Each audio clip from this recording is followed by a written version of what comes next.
You've emailed, tagged us, left us comments, and today we are going to answer one of your most asked questions when it comes to starting in the world of RVing.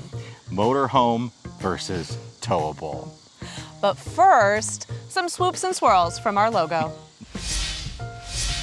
Welcome back to RV Miles, your home for RV news, podcasts, lifestyle, and more. I'm Jason. And I'm Abby, and today we are breaking down the age-old question, motorhome or towable? But before we dive in, we'd like to thank Harvest Hosts for making this video possible. Take your motorhome or towable on a road trip adventure with Harvest Hosts. A Harvest Host membership allows you to enjoy unlimited access to a network of over 2,500 wineries, farms, breweries, museums, and other unique attractions that invite RVers to stay overnight for free while supporting their small business and enjoying their unique products. It's one of our favorite ways to travel when we are in between campgrounds. An overnight stop, a bottle of wine, a gorgeous sunset, kids playing happily.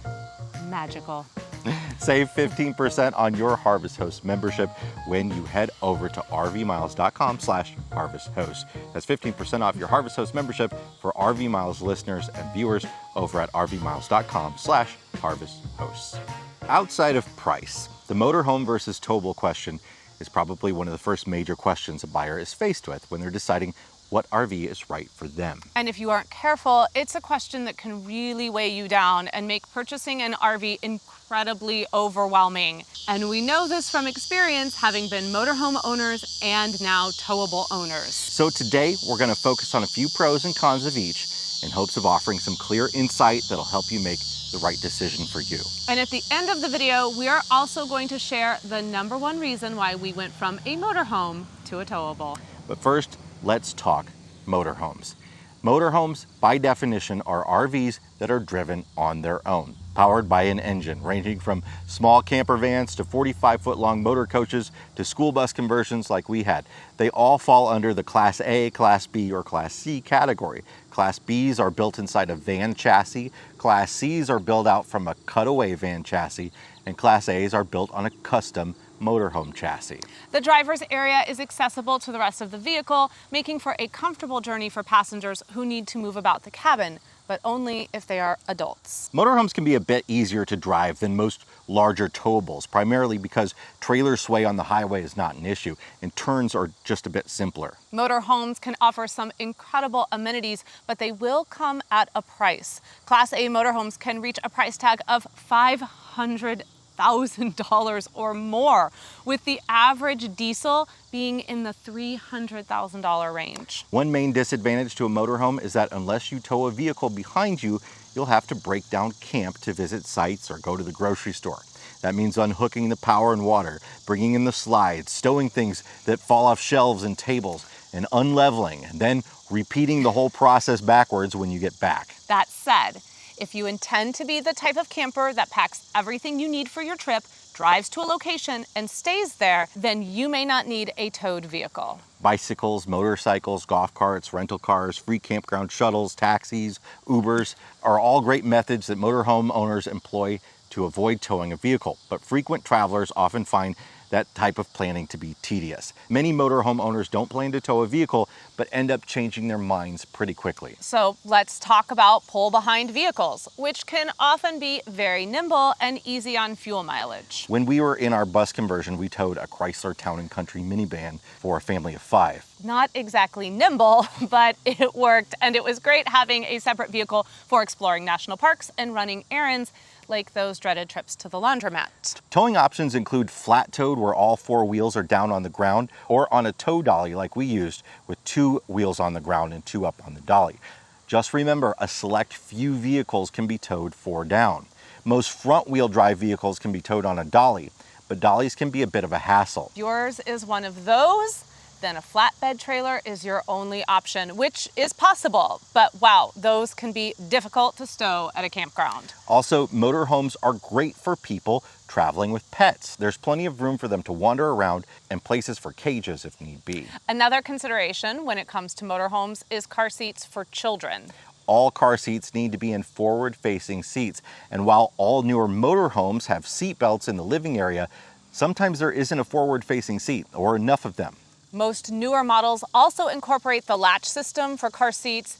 It is a hotly debated topic whether car seats should be used in motorhomes at all, as they are not crash tested. So this is a decision only you and your family can make. But if you want to err on the side of caution and safety, a trailer is the safest option with a family up in the tow vehicle. And that leads us into a towables discussion.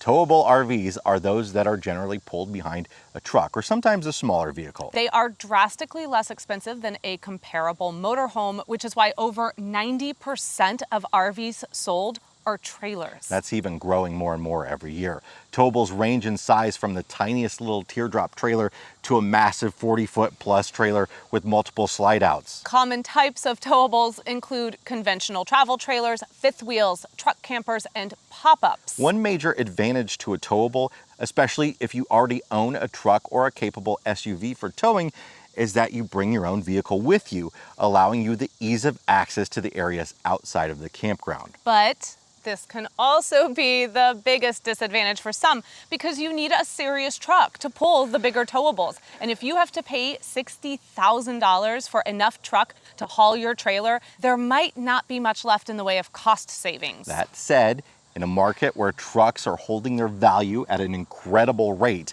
purchasing a new truck may make more sense than spending that money on a motorhome that will decrease in value quicker. Plus, with a towable, you will generally use less fuel on travel days than you would with a larger motorhome. Of course, that is all a wash when you consider what you may spend driving around exploring in a big dually truck over a little towed vehicle. Keep in mind that your family can't sprawl out in a towable vehicle while you're driving, but modern trucks are pretty darn roomy and comfortable these days. You will have to stop for bathroom breaks, but if you need car seats, there's no safer way to travel than in a tow vehicle. And before we move on to layouts, we need to seriously stress the importance of making sure that the tow vehicle you own or buy can haul the trailer you're looking at. Do your own research and know before you go to a dealership what you're working with. Your tow vehicle should be rated to tow at least 20% more than the weight of your trailer when fully loaded, or you will not be happy with your vehicle's performance and your vehicle will not be happy with you. Only the very smallest travel trailers, pop-ups, and teardrops should be pulled behind a typical SUV or a minivan. If you want a trailer, you more than likely need a truck. And one more pro before we get to the main reason why we went from a motorhome to a towable, and that is options. This applies to both price and layout.